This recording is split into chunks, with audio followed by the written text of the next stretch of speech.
Since in the last recording I went over a scenario that wasn't that wasn't wedding related, I figured, or rather, I'd like to ask the permission of you guys if I could stray a little bit and in the future introduce more examples that aren't strictly speaking wedding examples per se, but they do cover situations that we can learn from as wedding professionals.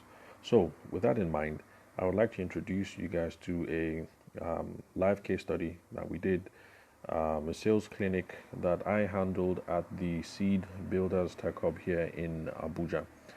Of course, since that's a tech hub, you'll gather that the folks who show up for those kinds of programs are from a diverse audience, and so we have all sorts of people involved.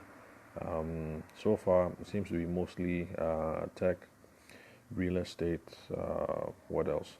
Okay, I think we've had one makeup artist join in on the sessions, and that's the closest that we've gotten to for having a wedding industry professional at these sorts of programs. That's apart from the ones that I do that are specifically targeted at wedding planners and people of that sort. So, the first case study that I would like us to look at is, well, I'm not going to go into the details of the case study now because it ended up being a very long, close to 2 hour process. And I'm sure you've noticed that I like keeping the podcast episodes really short. So, what I'll do is just go over a summary of the case study now, just to get your creative juices flowing so that when we start delving into the meat and the nitty gritty, there would have been some anticipation built and you'll be able to go with the flow and see which way that we're heading. So, like I said, it was a sales clinic session where I was handling live questions for people in other industry about how they can better improve their sales, and it was part of a series that was overall titled Sales Conversations: The Art of Influencing Customers to Buy. But in this particular session, the sales clinic, was a case study from a fellow called, well, I can't remember his name. I think it was Godwin.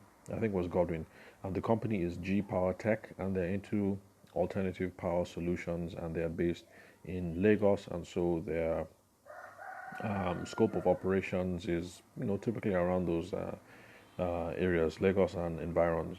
So for those of you who might be needing alternative power solutions in the future, inverters, solar, those sorts of things, be sure to look them up on Instagram and follow the handle.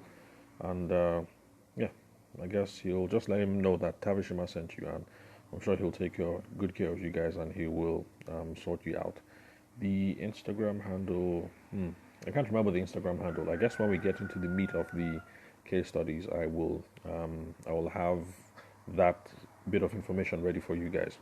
So the sales questions that he wanted answered was how to find customers who can afford you. That was his primary challenge, and it is something that I find echoed in the wedding industry as well, especially for wedding photographers who I seem to spend a lot of time hanging out with. Of course, you guys know I'm a wedding photographer, so it's only a given that I would spend more time with those folks. So we have a lot of the young bloods coming into the wedding photography space wondering how you can find customers who can afford you. So that was his first question. And the second question was whether he should outsource his marketing. That is also something that I've come up against in the wedding industry, because a few friends of mine, for some reason, thinking about it now, notice that they happen to be wedding planners at the stage where they're wondering whether it might make more sense to have other people do their marketing and sales for them, if since they aren't interested in these sorts of activities. So that is going to be the first case study that we will look at. Again, G Power Tech, alternative power solutions in Lagos. The primary questions that he wants answered is how do you find customers who can afford you, and whether you should outsource your sales and marketing functions in the business. I'm not going to give you what the conclusion is. What the conclusion that I arrived at was in dealing with Godwin and his company G Power Tech, but I will make a hint that on the question of how do you find customers who can afford you, I really dialed in on the idea that the problem is a prospecting problem and a qualification problem. For those of you who've been listening for a while now on the podcast, you will have a sense of what I mean by that.